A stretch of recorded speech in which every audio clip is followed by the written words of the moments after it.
안녕하세요. 사연에 빠지다의 DJ 민영입니다. 예상치 못한 곳에서 아는 사람을 만나게 될 때 우리는 세상 참 좁다라는 말을 하는데요. 오늘의 사연자님도 그런 상황에 놓이게 되셨다고 합니다. 어떤 일이 있었는지 끝까지 함께 해주시고요. 오늘 사연 시작해 볼게요.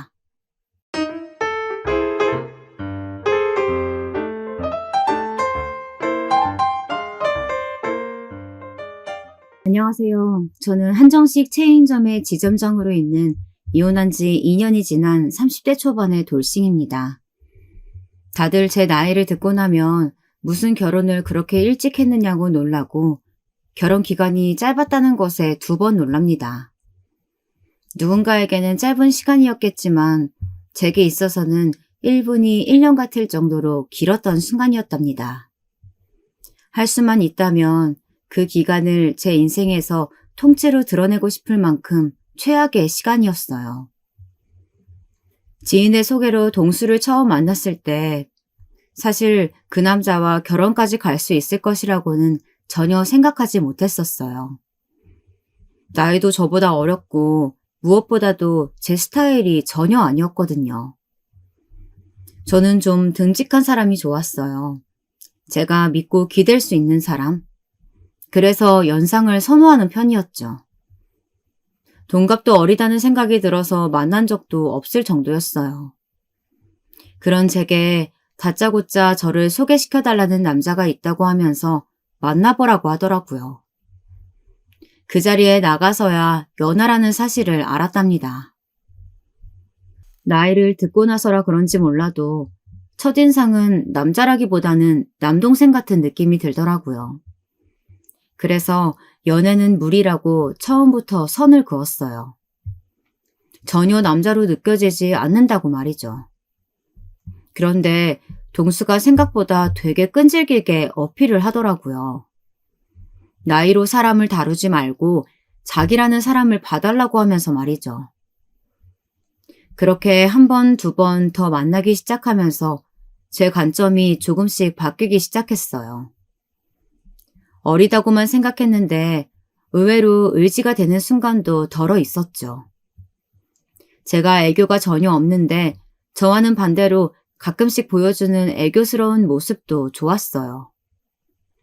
살뜰하게 챙겨주는 면도 그렇고 계속 보고 있다 보니 이 남자가 생각보다 괜찮은 사람일지도 모른다는 생각이 조금씩 들기 시작했죠. 그래서 정식으로 결혼을 전제로 하고 만나자고 했을 때 그 자리에서 단박에 싫다는 말은 나오지 않더라고요. 연애하는 동안에도 좋았어요. 서로 완벽하게 잘 맞더라는 아니었지만 적당히 이야기가 통했고 함께 있는 시간이 즐거웠죠. 물론 이 사람과 당연히 결혼하게 될 것이라는 생각은 아니었습니다. 상대방은 결혼에 관한 이야기를 몇 번이나 했지만 저는 아니었거든요. 그랬던 제가 변한 것은 순전히 가족에 대해 이야기하는 순간마다 보여주는 그의 표정 때문이었습니다. 정말 소중하다는 듯이 이야기를 했거든요. 맛있는 음식점에 가면 꼭 다음에는 가족들과 와야겠다는 말을 하더라고요. 쇼핑하다가도 이건 동생에게 사주고 싶다거나 부모님께 커플 아이템으로 드리고 싶다고 하는 등 매번은 아니지만 한 번씩 이야기를 꺼내는 모습을 보면서 이 사람은 가정에 충실할 것 같다는 생각을 많이 했어요. 그래서 이 사람이라면 결혼을 해도 좋을 것 같다고 생각했답니다. 동수 부모님께 처음 인사를 드리던 날은 정말이지 살아오면서 이렇게 긴장을 할 일이 있을까 싶을 정도로 굳어 있었어요. 예비 시부모님을 뵙는 날이라고 생각하니 좋은 인상을 남기고 싶다는 마음이 컸거든요. 어려울 것이라고 생각했던 것에 비해 2분은 정말 좋은 분이셨어요. 말씀이 많은 편은 아니셨지만 아버님께서도 잘 지냈으면 좋겠다고 하셨고 무엇보다도 어머님께서 엄청 다정하게 대해주셨거든요. 나이는 우리 동수보다 2살 많다고? 그래도 동수가 맞으라 의젓하고 책임감이 강해. 네, 좋은 사람이에요. 그렇지? 나도 아들만 둘이지만 밑에는 어리광도 많고 한데 저 녀석은 그런 게 없어. 마지답게 신중하고 차분하고. 그래서 어릴 때 동수 아빠가 출장으로 길게 자리 비울 때도 든든했지. 시어머니는 식사 시간 동안 제게 반찬을 권해주시기도 하면서 살뜰하게 챙겨주셨어요. 물론 중간에 깨알같이 동수 자랑하시는 것도 잊지 않으셨고요. 후식이 나오자 어머님께서는 결혼 준비에 관해 물어보기 시작하셨어요. 웨딩 촬영은 어떻게 할 것인지, 신혼여행은 어디로 갈 계획인지 등에 대해서 말이죠. 그러다 자연스럽게 신혼살림에 관해 이야기가 흘러갔죠. 결혼하게 되면 집은 어떻게 할지 정했어? 둘 다 직장 생활을 하다 보니까 적당한 위치에서 작게나마 시작하려고요. 동수와 저는 직장의 위치가 비슷해서 그 근처로 하면 좋겠다고 둘이 이야기를 했었거든요. 집을 몇 군데 봐두기도 했는데 아직 결정을 내리지는 못했어요. 그런데 어머님께서 의외로 말씀을 하시더라고요. 뭘 그렇게 복잡하게 생각해. 그냥 우리 집 2층으로 들어와. 안 그래도 2층 새 들어 사는 부부가 이번에 계약 만료가 됐거든. 딱 너희 들어와 살면 되겠다. 순간 저는 깜짝 놀랐지만 애써 웃음을 지으면서 동수를 바라보았어요. 동수에게 이런 이야기를 전혀 듣지 못했거든요. 동수 역시도 놀란 얼굴을 하고 있었어요. 계획에도 없는 시집살림이라니. 저는 도저히 해낼 자신이 없었죠. 어머님은 제 반응을 눈치채셨는지 부드러운 목소리로 말씀하셨어요. 2층이 단독이라서 따로 사는 거나 마찬가지야. 방도 3개나 되고 화장실도 따로 2개 있고. 어지간한 아파트보다 훨씬 편하고 좋아. 근처에 지하철도 바로라 금방 오갈 수도 있고. 저희가 그 부분에 대해서 아직 의논한 적이 없어서요. 어머, 그래? 그럼 오늘 이 자리에서 얘기하면 되겠다. 그치? 저는 동수를 보며 거절하라는 눈빛을 보냈어요. 다행히 그 사람도 제 말을 알아들었는지 슬쩍 말을 얹더라고요. 그걸 여기서 어떻게 당장 정해. 이 사람도 집에 가서 의논해야 하고. 시간을 좀 줘봐. 그렇게 밀어붙이지 말고. 아니, 뭘 고민해. 집이 거저 생기는 건데. 거기다 인테리어도 싹 해줄 건데. 그냥 가구만 좀 들여오면 끝이잖아. 안 그러니, 아가? 말씀은 감사한데 좀 갑작스러워서요. 생각 좀 해볼게요. 순간 동수 어머님의 미간에 주름이 살짝 졌다가 사라졌어요. 표정이 확확 바뀌시는데 제가 잘못 본 것은 아닌가 싶을 정도였죠. 그렇게 자리가 마무리되고 저는 동수에게 시집살이는 절대 못한다고 못 박았어요. 나는 절대 못해. 그러지 말고 생각만 해보자고. 편한 점도 있잖아. 따로 식사 준비 안 해도 되고 직구한다고 대출받을 필요도 없고. 그냥 몇 년만 살면서 돈 모으다가 나가면 딱이잖아. 그게 말이 된다고 생각해? 몇 년이면 되는데 그렇게 살고 나간다고 하면 부모님이 그렇게 하라고 하신다니? 물어봤어? 동수는 말을 얼버무리며 시선을 피했어요.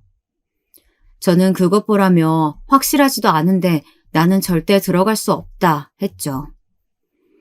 몇 번 저를 더 설득하려던 동수는 종장에는 제 말에 납득을 했는지 알겠다고 하더군요. 그 사람이 집에 가서 어떻게 이야기했는지 모르겠지만 시댁에 들어가서 살기로 한 것은 그대로 묻혔답니다. 시어머님께서 싫은 티를 내시기는 했지만 그것도 잠시뿐이었어요. 저는 그대로 이 일은 이렇게 마무리가 되었다고 생각했어요. 하지만 아니었죠. 결혼식이 끝나고 신혼여행을 다녀온 다음부터 저의 지옥은 시작되었어요. 신혼여행을 다녀와 처음 인사드리는 그 순간부터 시어머님은 사람이 확 바뀌었어요. 달라도 이렇게 다른가 싶을 정도였죠. 여행지에서 어머님께 드리기 위해 준비한 선물부터 마음에 들지 않으셨는지 쌩하게 반응하시더라고요. 어머님, 스카프 하나 샀어요. 이번 시즌에 나온 건데 어머니께 너무 잘 어울릴 것 같아서요. 고작 1,000조가리 하나 샀어? 그 멀리까지 가서?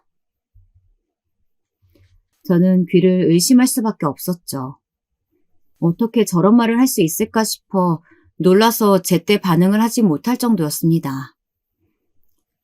스카프 이거 얼마 한다고? 이걸 선물이라고 사오는 거야? 그리고 동서한테 못 들었니? 내가 언제부터 스카프하고 다녔다고. 저는 요즘 계절에 잘 어울릴 것 같아서 샀는데 어머니께서 스카프 안 하시는지는 몰랐어요. 그럼 물어나 보던가. 입은 밥 먹을 때만 쓰라고 있는 거니? 저는 말씀이 너무 과한 것이 아닌가 싶어 한마디 하려고 하는데 그 남자가 급하게 제 팔을 잡아당기더라고요. 엄마는 무슨 말을... 우리 엄마한테 찰떡같이 잘 어울리겠다 싶어서 샀죠.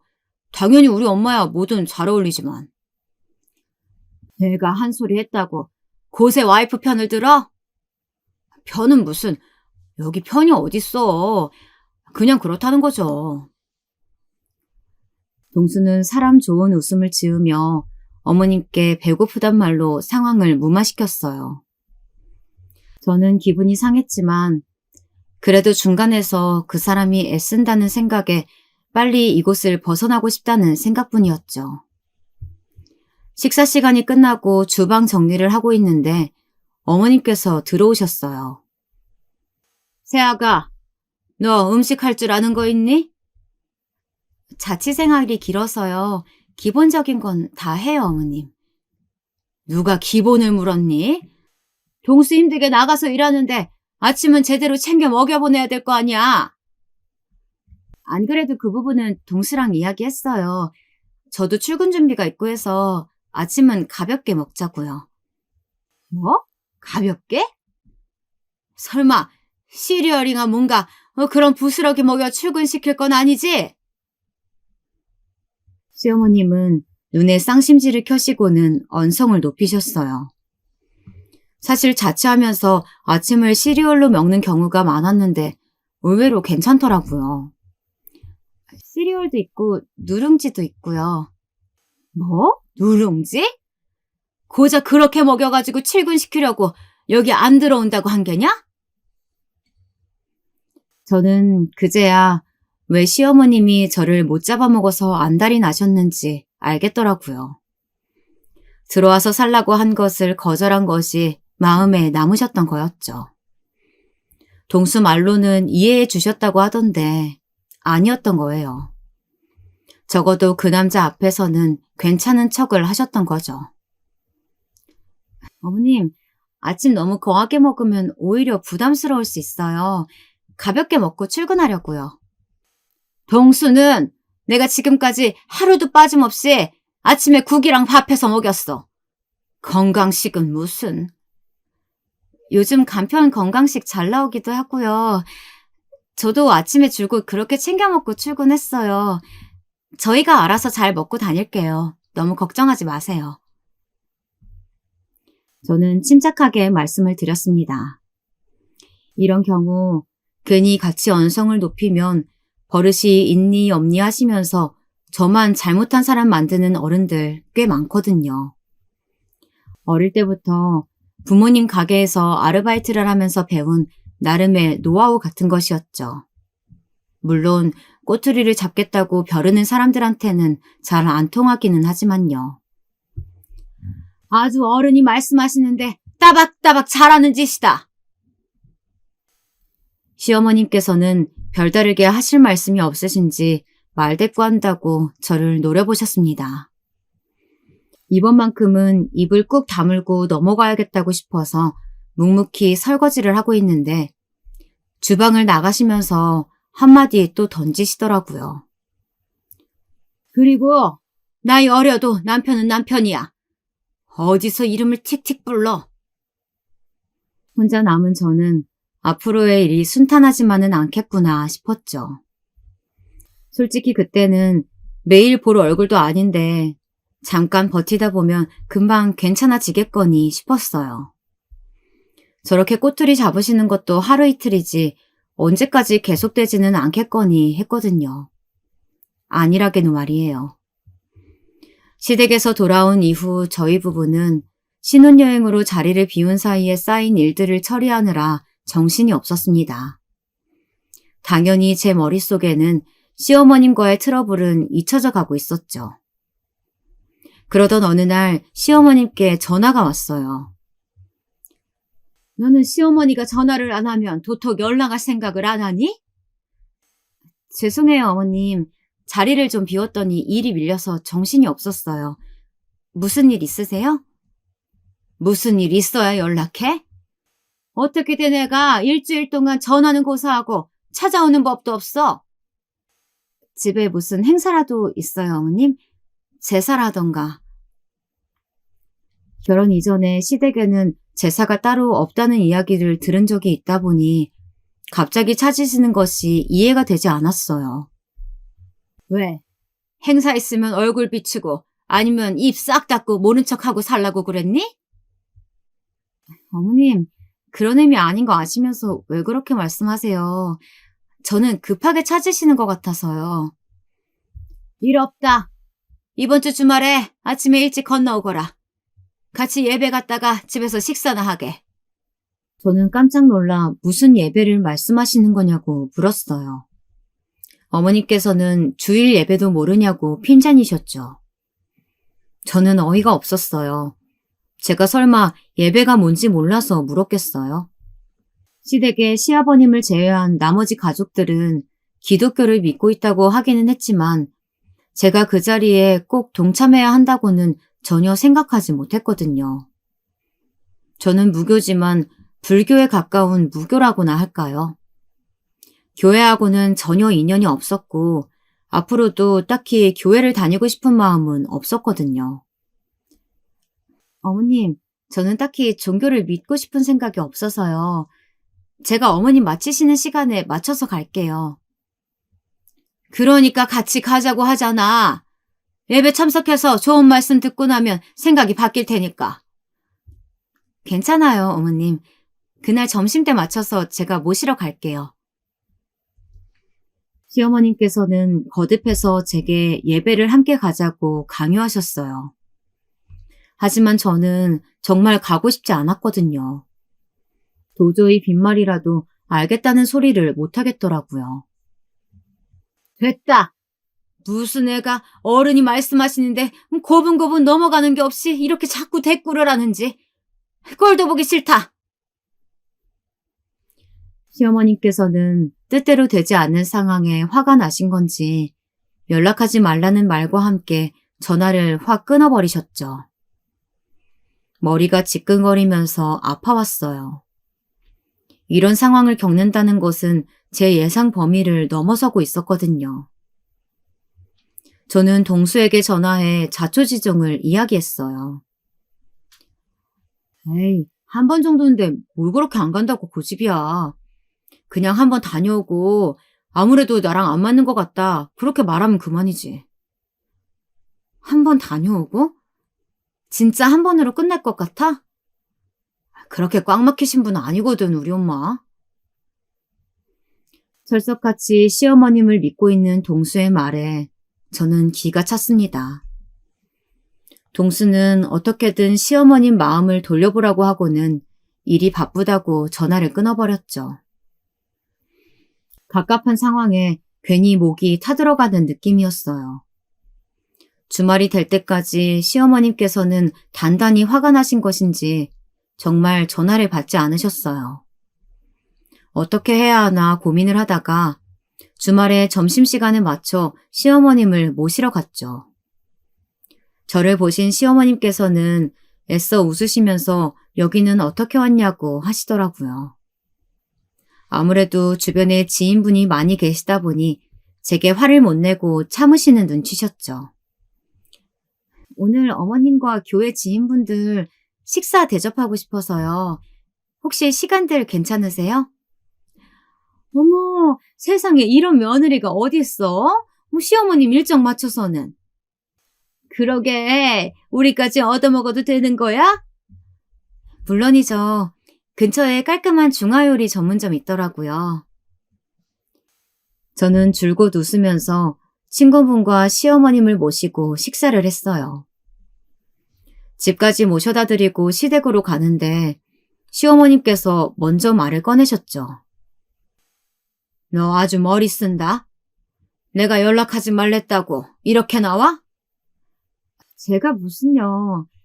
그냥 어머님께서 교회 같이 가자고 한 거 거절한 게 마음에 좀 걸려서 찾아왔을 뿐이에요. 세아가, 너 그렇게 머리 굴려봤자 다 보이거든? 아주 야가 빠져서는. 우리 동수도 홀라당 벗겨먹을 인간이구나, 니가.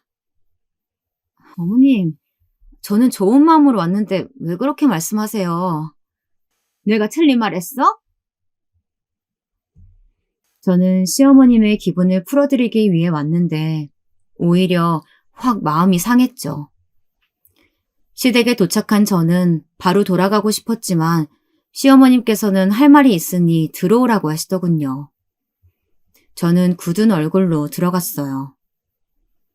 언제 온 건지 동수도 와 있더라고요. 시어머님께서는 보자마자 활짝 웃으시면서 동수의 손을 잡고는 이리저리 확인을 하시더라고요. 아들, 왜 이렇게 말랐어?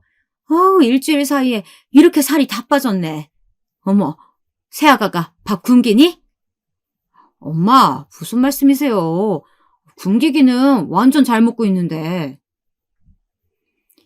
시어머님께서는 못마땅한 얼굴로 동수의 얼굴을 쓰다듬고는 금방 저녁 준비할 테니 먹고 가라고 하셨어요.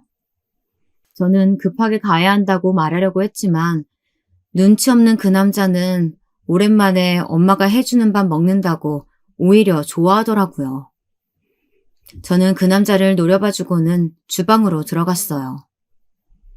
시어머님께서는 벌써 앞치마를 두르시고 바쁘게 움직이고 계셨죠. 멀뚱멀뚱 서 있지 말고 와서 재료라도 좀 씻어.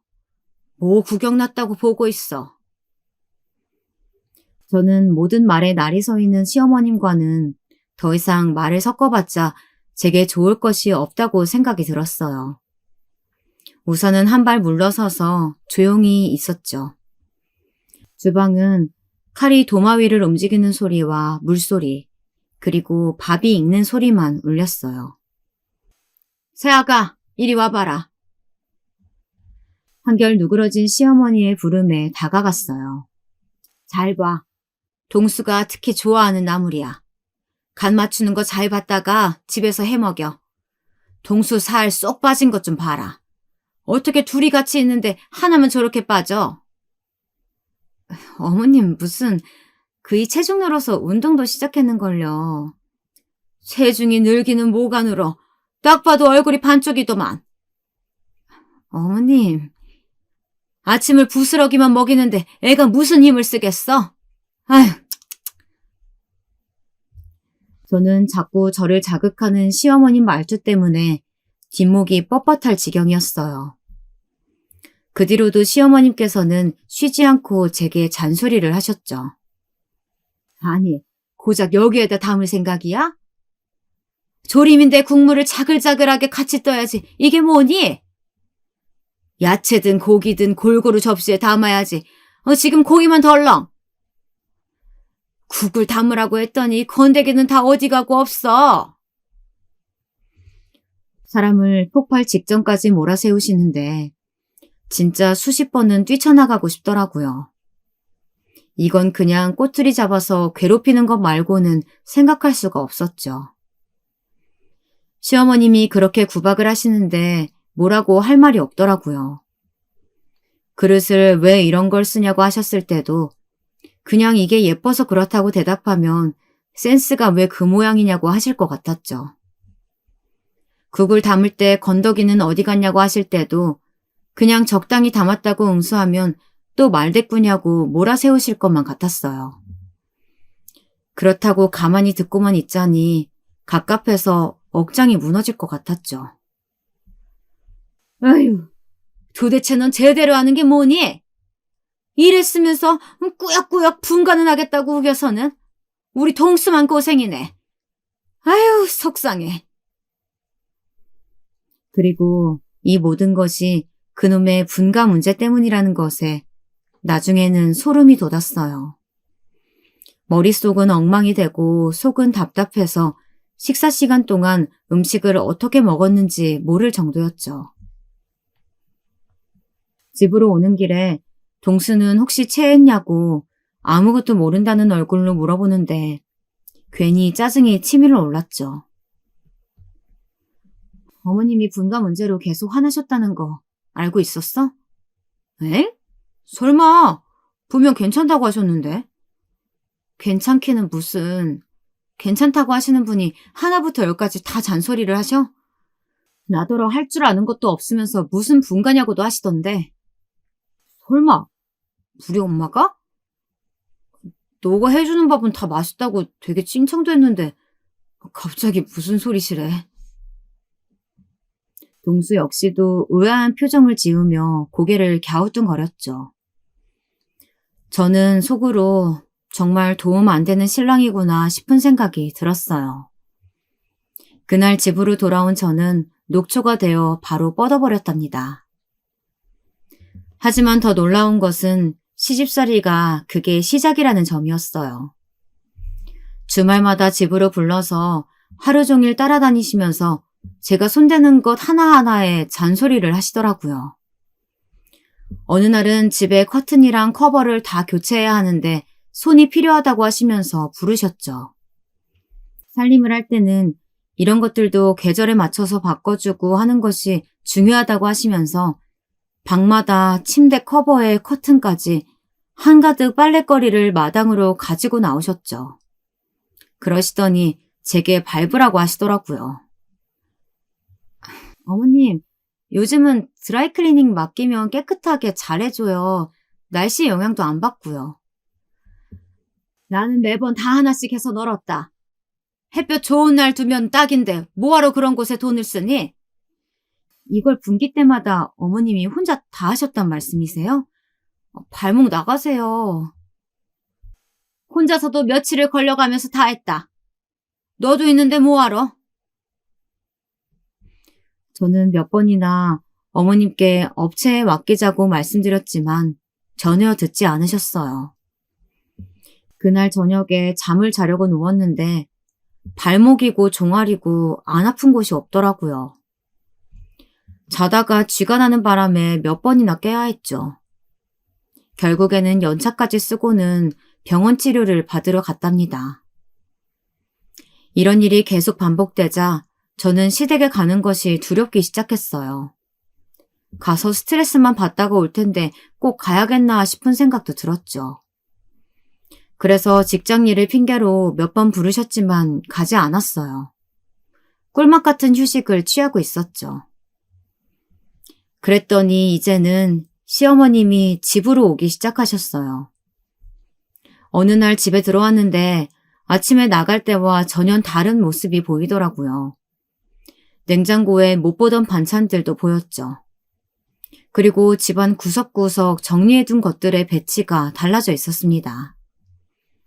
알고 보니 시어머님께서 반찬을 해가지고 오셨다는 말에 동수가 집 비밀번호를 알려준 것이었죠. 저는 너무 화가 났어요. 동수가 신발을 벗자마자 저는 왜 현관 비밀번호를 알려드렸냐고 물어봤어요. 아니, 반찬 가져다 주신다고 오셨는데 집에 아무도 없잖아. 엄마가 대책도 없이 그냥 오시기는 했지만 여기까지 오셨는데 그럼 어떡해. 경비실에 부탁했어도 되잖아. 다른 사람도 아니고 엄마인데 좀 오시면 어때서 그래. 좀 오시면? 앞으로 얼마나 오실지 너 상상은 해봤어? 내가 곤란할 수 있겠다는 생각은 전혀 안 하니? 우리 엄마가 오시는데 왜 곤란해? 우리 올 때까지 기다리시는 것도 아니고 그냥 두고만 가셨는데. 저는 거실 곳곳에 달라진 부분을 지적하며 외쳤어요. 그냥 왔다 가시는 게 아니잖아. 온 집을 다 열어보고 가셨다고. 옷장에 속옷까지도. 엄마가 보신 건데 뭐 어때? 엄마가 그걸로 뭘 어떻게 하실 것도 아닌데 괜히 예민하게 좀 그러지 마. 예민? 넌 이게 예민의 문제 같니? 동수는 제가 화를 내는 이유를 조금도 공감하지 못했어요. 오히려 이런 저를 이상하게만 보았죠. 저는 그런 점에 점점 차게 마음이 식어가는 기분이 들었습니다. 그 이후로 어머님은 일주일에 2~3번씩 찾아오셔서는 집안을 마음대로 바꿔두셨어요. 아예 제 옷장이 싹 다 뒤집혀 전혀 다르게 배치된 적도 있었죠. 하루는 옷장 속에 속옷함에 전혀 제 취향이 아닌 것들이 들어있더라고요. 너무 놀래서 숨을 쉬는 것조차 잊을 정도였죠. 어머님께서는 너무나도 떳떳하게 속옷을 편한 것으로 바꿨다고 하시더군요. 저는 기겁을 하면서 왜 옷장에 손을 대시냐고 물었지만 어머님은 자식들 옷장 열어본 것이 뭐가 잘못이냐고 당당하게 말씀하셨어요. 저는 점점 더 소름이 돋았습니다. 퇴근하고 집에 돌아오는 것이 무섭기까지 했어요. 오늘은 또 얼마나 바꿔두셨을까 하고 말이죠. 그와 동시에 이런 일을 크게 생각하지 않은 동수가 원망스럽기도 했답니다. 그뿐만이 아니었어요. 어머님께서는 저를 기독교 신자로 만들고 말겠다는 다짐이라도 하신 것처럼 예배에 저를 데리고 가고 싶어 하셨어요. 급기야는 새벽 예배에 가자고 하시면서 다짜고짜 집에 찾아오기도 하셨죠. 그날은 저 역시도 너무 짜증이 나더라고요. 어머님, 이제 그만 좀 해주세요. 교회 갈 생각 없다고요. 시끄럽다. 길게 말하지 말고 새아가 가서 준비하고 오너라. 시어머니께서 막무가내로 저를 데리고 가려고 하자 보다 못한 동수가 나섰습니다. 엄마, 좋은 말씀 나랑 듣자, 나랑. 내가 너무 듣고 싶네. 네가 나서길 왜 나서? 피곤한데 출근하기 전까지 잠이라도 더 자. 세아가 뭐하니? 준비 안 하고. 어머님, 정말 저 못 가요. 어제 야근한다고 늦게 들어와서 얼마 자지도 못하고 나가봐야 된다고요. 뭐? 야근? 그럼 우리 동수 저녁은 안 차렸단 말이야? 그리고 누가 너더러 돈 벌라고 했어? 네가 좋아서 하는 일이면서 뭐 그리 유세야? 회사 그따위 때려치우면 그만이지. 어머님, 그이도 저도 똑같은 직장인이에요. 왜 그렇게 말씀하세요? 매번 저를 무시하는 말씀을 하셨지만 그날따라 기분이 평소보다 더 상하더라고요. 아무래도 잠을 제대로 못 잔 탓도 있겠지만 그만큼 제 속에 쌓인 것들이 많기 때문이기도 했어요. 말이 나왔으니 그래. 동수보다 나이도 많으면서 빨리 애를 가질 생각은 안 하고. 뭐? 야근? 네가 지금 제정신이니? 애는 도대체 언제 나올 거야? 그건 저희가 의논해서 결정할 문제예요. 저희도 나름 자녀 계획은 다 세우고 있다고요. 계획? 어디 애가 계획대로 생기는 거니? 꿈도 크다. 이거 혹시 몸에 문제라도 있는 거 아니야? 뒤통수를 세게 맞은 기분이 들었어요. 방금까지는 피곤함에 쓰러질 것 같았는데 정신이 번쩍 들었죠. 뭐라고요? 문제요? 어머님, 지금 그게 며느리한테 하신 말씀이세요? 너 솔직히 말해. 속이고 결혼했지? 결혼한 지가 언젠데 아직 소식도 없다는 것이 이상하다 싶었다. 진짜 사람이 기가 차면 말이 안 나온다는 것이 이런 거구나 싶었죠. 억지도 이런 억지가 어디 있나 할 정도였어요. 어머니, 생각을 좀 하고 말씀하세요. 도대체 그게 무슨 소리세요? 엄마, 무슨 말을 그렇게 해. 우리 아이 천천히 갖기로 했어. 애 키우는데 돈이 한두 푼 드는 것도 아니고 우리도 다 생각이. 동수가 나서서 제 편을 들기 시작하자 어머님은 도끼 가득한 얼굴로 말씀하셨어요. 우리 생각? 세아가 생각이겠지. 착해 빠져서는 지 와이프가 하자고 하는 대로만 하고. 어이구, 내가 너를 그렇게 키웠니? 시어머니는 마치 제가 얌전한 동수를 꿰어낸 사람처럼 이야기하시는데 이제는 화도 나지 않더라고요. 정말 결단을 내려야 할지도 모르겠구나 싶은 마음뿐이었죠. 아니 엄마, 진짜 우리가 의논해서. 됐어. 더 이상은 말하지 마. 너는 사내 녀석이 와이프 말이라면 꼼짝도 못하고 얼마나 드세게 너를 잡았으면. 아휴, 내가 그래서 나이 많은 며느리 들이는 거 싫었는데.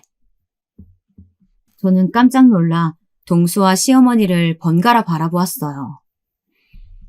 연애 시절에도 인사를 드리러 갔을 때도 저는 동수에게 가족들이 반대한다는 말을 들어본 적이 없었거든요. 심지어 제가 몇 번이나 가족들이 나이로 걱정하시는 거 아니냐고 물었지만 그때마다 다들 그런 생각은 하지 않는다고 자신 있게 제게 말했었는데 그게 다 거짓이었나 싶었죠. 제가 당황하는 기색을 보이자 시어머니는 허리를 빳빳하게 세우시고는 저를 노려보며 말씀하셨어요. 자신이 얼마나 저를 많이 참아하는지에 관해서 아주 열변을 토하실 정도였죠. 내가 나이 많고 기센 여자는 절대 짝으로는 안 된다고 했는데 하도 동수가 너 좋다고 해서 내가 참아준 거다. 그런데 봐라. 결혼하고 나더니 남편 자기 손에 쥐고 이리저리 휘두르고. 제가 언제 동수를 손에 쥐고 흔들었다고 하세요? 아니야? 분가 문제부터 시작해서 네가 원하는 대로 안 되는 게 뭐가 있니? 네, 어머님. 분가는 그랬죠. 그런데 어머님, 제게 어떻게 하셨어요? 꼬투리 하나라도 잡으려고 눈에 불을 켜고 노려보셨잖아요. 뭘 하든 다 마음에 안 든다고 하시고 맨날 우리 동수, 우리 동수. 저도 사람이에요. 그렇게 막말하시면 저도 못 참아요. 오냐, 너 말 잘했다. 그래, 우리 한번 따져보자. 우리 아들에 비해 마음에 드는 구석이라고는 조금도 없는 널. 내가 가르쳐서 사람 한번 만들어 보려고 그렇게 먼저 손을 내밀었는데 매번 내가 무슨 말만 하면 단박에 받아들이는 법 없이 아주 따박따박 말대꾸한 게 그럼 너는 잘했다는 거니? 어머님이 적어도 저를 존중하셨으면 저도 가만히 있었겠죠. 말 안 되는 소리도 정도껏 하셔야죠.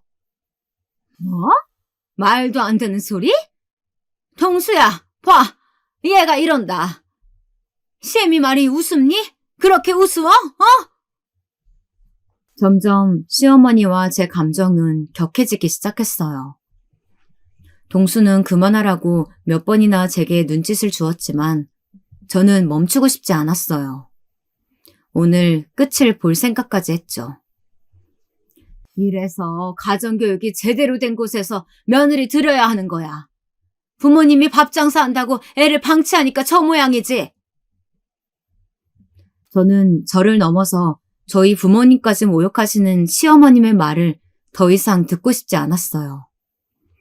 저는 바로 안방으로 들어가 캐리어에 중요한 것들을 쓸어 담았죠. 따라 들어온 동수는 이게 무슨 짓이냐고 깜짝 놀라며 소리를 질렀습니다.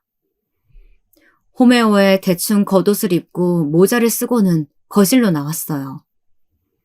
시어머님께서는 꼿꼿한 자세로 소파에 앉아 저를 보고 계셨죠. 이것 봐라. 싫은 소리 했다고 짐을 싸? 너 이대로 나가면 두 번 다시 우리 동수 볼 생각하지 마라. 바로 내가 너희 회사로 이혼 서류 보낼 테니까. 아니요, 어머님. 이혼 서류는 제가 작성해서 보내드릴 테니까 걱정하지 마세요. 누나, 미쳤어? 이혼이라니, 뭐 이런 걸로. 이런 거? 나도 참을 만큼 참았어. 적어도 우리 부모님을 욕하지는 마셨어야지. 내가 뭘 얼마나 잘못했다고 우리 부모님까지 욕을 하셔? 내가 어디 틀린 말 했니? 네. 그러니까 어디 어머니 입맛대로 맞는 며느리 새로 구하세요. 저도 필요 없으니까요. 누나! 저는 동수를 뿌리치고 그대로 아파트를 벗어났어요. 회사에 연차를 신청하고는 정신없이 친정으로 차를 몰았죠. 아침부터 옷도 제대로 챙겨 입지 못한 딸을 본 아버지는 눈이 휘둥그레지셨습니다. 가게로 나가시려던 두 분을 붙잡고 저는 이혼을 할 예정이라고 말했죠. 갑자기 폭탄을 받은 두 분의 얼굴은 사색이 되셨어요. 제 성격이 힘든 일이 있더라도 집에 이야기하는 편이 아니라서 그동안 시어머니의 행패를 한 번도 말씀드린 적이 없었거든요. 하지만 왜 이혼을 하려 하느냐고 다구치시는 부모님 앞에서는 도저히 숨길 수가 없겠더라고요. 그래서 분가 문제가 처음 나왔을 때부터 시작해서 그날 새벽에 있던 일까지 모두 말씀드렸어요. 어머니는 입을 떡하고 벌리시고는 아무 말 하지 않으셨어요. 충격에 할 말을 잃으신 것처럼 보였죠.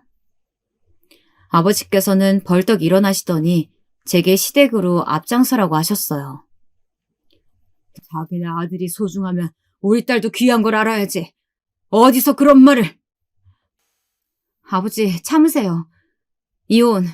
이혼하면 다시는 안 볼 사람들이에요. 아니, 억울하게 이대로 이혼을 한다고? 내가 그놈의 집구석을 가만 둘 것 같냐? 저도 그냥 두고 보고 싶지는 않지만 뚜렷하게 할 수 있는 것도 없잖아요. 괜히 가서 언성 높이셨다가 그쪽에서 험하게 나오면 어떡해요. 내가 화가 나서 그런다, 화가 나서. 우리 딸이 얼마나 똑부러지고 야무진데. 어디서 그런 말을 들을 애가 아닌데. 내가 그래. 아버지는 답답한 마음에 가슴을 몇 번이고 내리치셨어요. 저 역시도 너무 속상했지만 복수라고 할 수 있는 것들이 없더라고요. 저는 괴로워하시는 두 분을 위로하면서 이혼하고 다시 시작하면 된다고 담담하게 말씀드렸습니다. 두 분의 모습을 보니 오히려 제가 더 차분해지더라고요. 동수는 절대 헤어질 수 없다고 몇 번이나 연락이 왔지만 시어머님은 아니셨죠. 도대체 언제까지 질질 끌 생각이냐? 왜? 나가보니 우리 동수가 아깝디? 그래서 바짓가랑이라도 붙잡고 싶어? 설마요. 제가 뭐가 부족해서요. 동수가 차일피일 미루는 거니까 저한테 이렇게 전화하지 마시고 아드님한테 말씀하세요. 시어머님은 끝까지 동수가 그럴 리가 없다는 말씀으로 제게 화를 내셨지만 저는 단호하게 전화를 끊었어요. 그리고 얼마 후 저희는 서류를 깔끔하게 정리하고 남남이 되었죠. 그것이 2년 전의 일입니다. 그동안 저는 제가 결혼했었다는 사실도 깔끔하게 잊고 새롭게 출발을 했어요. 다니던 직장을 그만두고 정식으로 부모님 식당의 일을 배우기 시작했죠. 사실 집에서는 제가 취직하는 대신 가게에서 일을 배우기를 바라셨거든요. 그래서 아르바이트도 식당에서 하도록 하셨고요. 다시 식당 일을 한다는 것이 쉬운 결정은 아니었어요. 하지만 부모님의 말씀처럼 환경을 바꾸는 것도 도움이 되겠다는 생각이 들었거든요. 2년 사이에 저는 이제 몇 개의 체인점의 지점장을 맡을 수 있을 만큼 변했죠. 그날은 명동에서 가게 일을 보는 중이었어요. 한식점 체인 중에서도 이곳은 상견례 자리로 많은 분들이 찾아주시는 곳이었죠. 다녀가신 후기에도 호평이라 늘 예약이 가득했답니다. 저는 예약자 명단에서 낯익은 이름을 발견할 수 있었어요. 바로 동수의 남동생이었죠. 당시 해외지사에서 일을 하고 있어서 겨우 얼굴 몇 번 본 것이 전부였던 도련님이었지만 이름을 보는 순간 바로 생각났어요. 저는 아닐 거라고 생각했습니다. 설마 제정신이라면 이곳에서 상견례를 할 리가 없었죠. 시간이 다가오자 괜히 긴장이 되었어요. 제 인생에서 가장 최악의 순간을 다시 만나면 어떻게 하나. 잊었다고 생각했는데 아니었나 보더라고요. 시간이 되고 저는 홀을 둘러보다가 소스라치게 놀랐어요. 멀리서 들어오는 모습이었지만 동순의 가족이더군요. 특히 시간이 흘렀지만 전혀 변한 것 없어 보이는 동수 어머님이 눈에 들어왔죠. 제 예상이 맞더라고요. 도련님의 상견례 자리였던 것이에요. 저는 어떻게 여기를 올 생각을 하실 수 있나 어처구니가 없었어요. 그리고 이내 아마도 이 가게가 부모님들이 운영하는 곳이라는 사실을 전혀 인지하지 않고 있을 수도 있겠다는 생각이 들었죠. 저는 상견례가 이루어지는 방을 예의주시했어요. 저 방 분위기는 어떻던가요? 지점장님. 상견례 자리가 뭐 다 비슷하죠. 화기애애한 것 같습니다만, 왜요? 아니에요. 식사 어디까지 나갔어요? 이제 전체 나갔습니다. 알겠어요. 디저트는 제가 들고 들어갈게요. 직원들은 굳이 제가 들고 들어갈 필요가 있겠느냐고 물었지만 저는 잘 아는 분들이라고 인사라도 하는 것이 예의일 것 같다고 했어요. 사무실에서 기다리는데 시간이 정말 느리게 가는 기분이었죠. 1분 1초가 갈수록 제 심장은 빠른 속도로 뛰기 시작했어요. 저는 후식 나가는 시간에 맞춰 들어가서 모든 것을 폭로할 생각이었습니다. 제가 어떤 시집살이를 했는지 말이죠. 예비 부부를 생각하니 괜히 마음이 약해지기도 했지만 절대 저 같은 피해자를 만들고 싶지 않았어요. 얼마 뒤 사무실 노크 소리와 함께 후식이 나갈 시간이라고 했죠. 저는 직원의 도움을 받아 방 앞에 섰어요. 다리가 후들거리는 것이 느껴졌지만 크게 심호흡을 했죠. 저는 직원들에게 안에서 무슨 일이 일어나더라도 모른 척하라고 말했습니다. 먹음직스러운 후식을 바라보며 마음을 다잡는데 문이 열리더군요. 저는 조용히 안으로 들어가 후식을 손님들 앞에 하나씩 내려놓았습니다. 저를 먼저 발견한 것은 도련님이었습니다. 그의 외침에 동순의 가족들 시선이 제게로 향했죠. 잔뜩 커진 눈으로 저를 바라보는 시선이 느껴졌어요.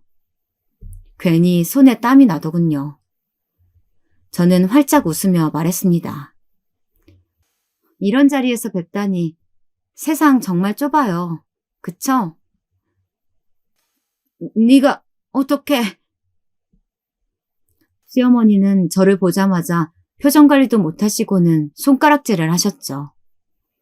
아까도 생각했지만 정말 달라지신 것은 하나도 없더군요. 저는 흥분한 시어머니의 모습과 대조적으로 차분한 목소리로 후식을 내려두었습니다. 2년 만이네요, 어머님. 잘 지내신 것 같네요. 이렇게 며느리도 보시고 말이죠. 닥쳐. 당장 꺼지지 못해? 시어머니는 작은 목소리로 말씀하시면서 저를 노려보았습니다. 솔직히 들어오기 전에는 긴장되고 무서웠던 기분이 막상 시어머니를 마주하니 생각했던 것에 비하면 아무것도 아니더라고요. 그간 제 마음속에 남아있던 두려움이 깔끔하게 사라지는 기분이었어요. 여기는 저희 가게예요, 어머님. 말씀 조심히 하셔야죠. 여기 보는 눈도 많은데요. 시어머님은 온몸을 부들부들 떠시면서 아무 말도 못하시더라고요. 사돈어른 앞이라고 나름 조심하려는 듯 보였죠. 하지만 저는 여기서 그만둘 생각은 아니었습니다. 저를 보고 넋을 놓은 사람처럼 앉아 계시는 시아버지 앞을 지나 저는 사돈 되실 분들 앞에서 후식을 두고는 아가씨 옆으로 갔어요. 도련님과 결혼하실 분이신가 보죠? 도련님이요? 아가씨는 저를 보며 의아한 표정을 지었어요. 제가 아직 그 집 며느리였다면 형님 동서했겠지만요. 아쉽게도 저는 그곳을 빠져나와서요. 이렇게 고운 동서를 못 만나고 나왔네요. 너, 할 말 있으면 나중에 따로 해.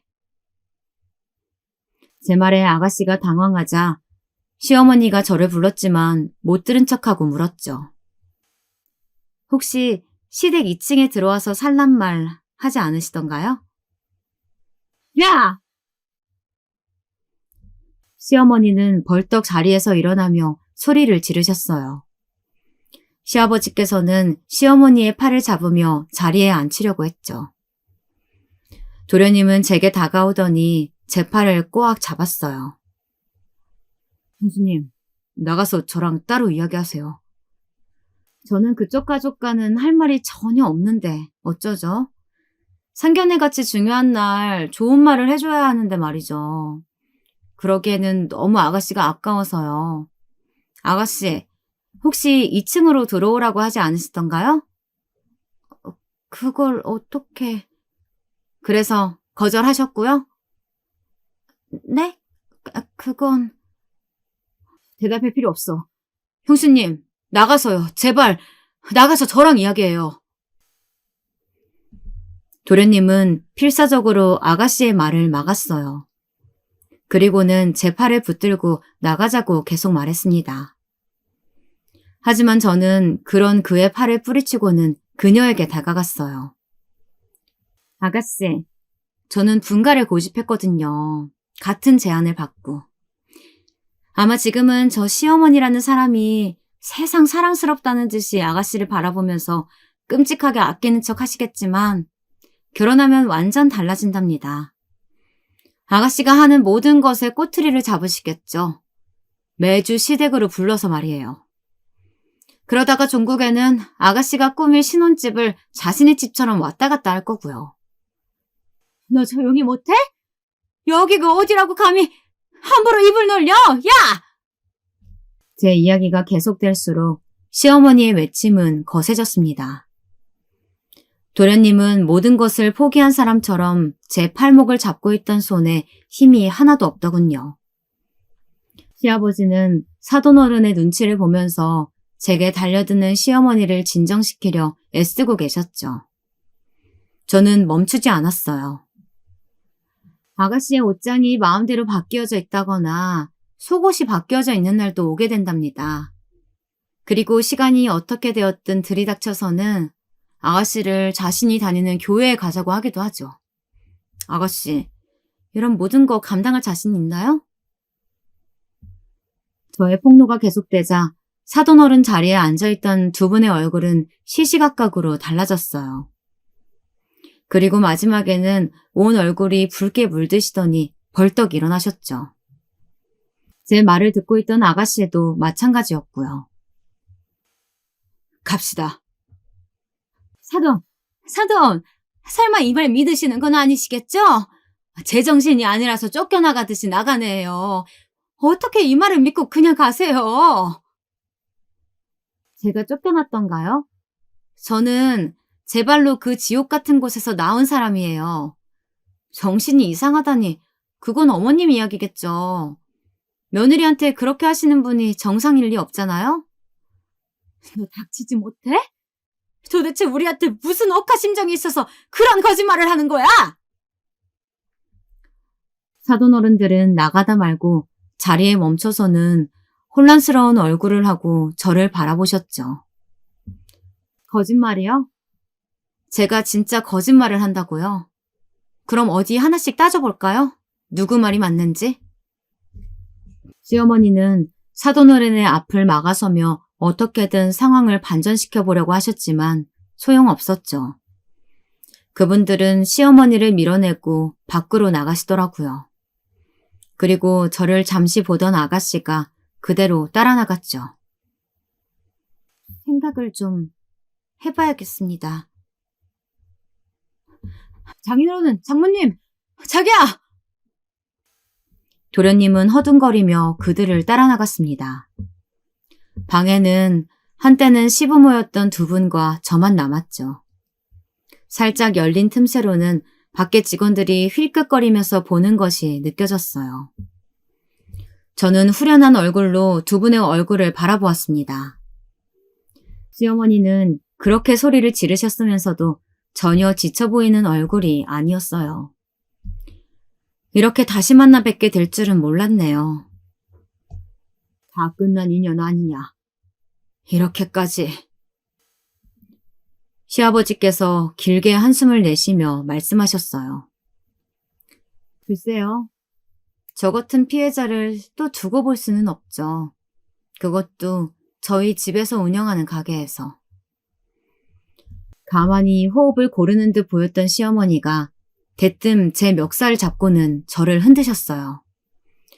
너, 내가 이대로 가만히 있을 것 같아? 네가 그런다고 우리 막내 혼사가 깨질 것 같냐고. 어림도 없어. 두고 보면 알겠죠. 저는 그녀를 밀쳤습니다. 손쉽게 밀리더군요. 온 매무새를 단정하게 한 뒤 저는 반듯하게 서서 두 분께 인사를 드리고 나왔어요. 닫히는 문틈 사이로 시어머니의 괴성과 함께 그릇이 깨지는 소리가 들렸죠. 저는 가장 가까이 있던 직원에게 깨진 그릇 하나도 빠짐없이 정리해서 나중에 가실 때 손에 들려보내라고 했어요. 직원은 당황하며 알겠다고 하더군요. 카운터로 가 깨진 식기 비용도 꼭 청구하라고 일러두고는 사무실로 가려는데 터덜거리는 걸음으로 도련님이 들어오고 있었죠. 그는 저를 보더니 길게 한숨을 내쉬더군요. 미안하다는 말 듣고 싶지 않겠지만 도련님한테는 미안하네요. 형, 해외 지사 신청해서 나간 지 2년이에요. 절대 안 돌아온다고. 도련님은 뜬금없이 동수의 이야기를 꺼냈어요. 저도 알고 있었죠.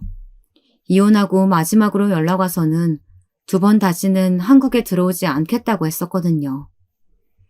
저는 모른 척하고 등을 돌렸습니다. 동수님 힘드셨단 이야기 들었어요. 그래서 저는 결혼하면 아예 한국 뜰 생각이었어요. 지금은 다 헛수고가 되어버렸지만. 미안해요. 하지만 그 아가씨, 저와 같은 피해를 당하게 둘 수는 없었어요. 그렇겠죠. 네, 알고 있어요. 네. 저는 도련님을 남겨두고 제 사무실로 들어갔습니다. 문을 닫고 저는 바닥에 주저앉아야만 했어요.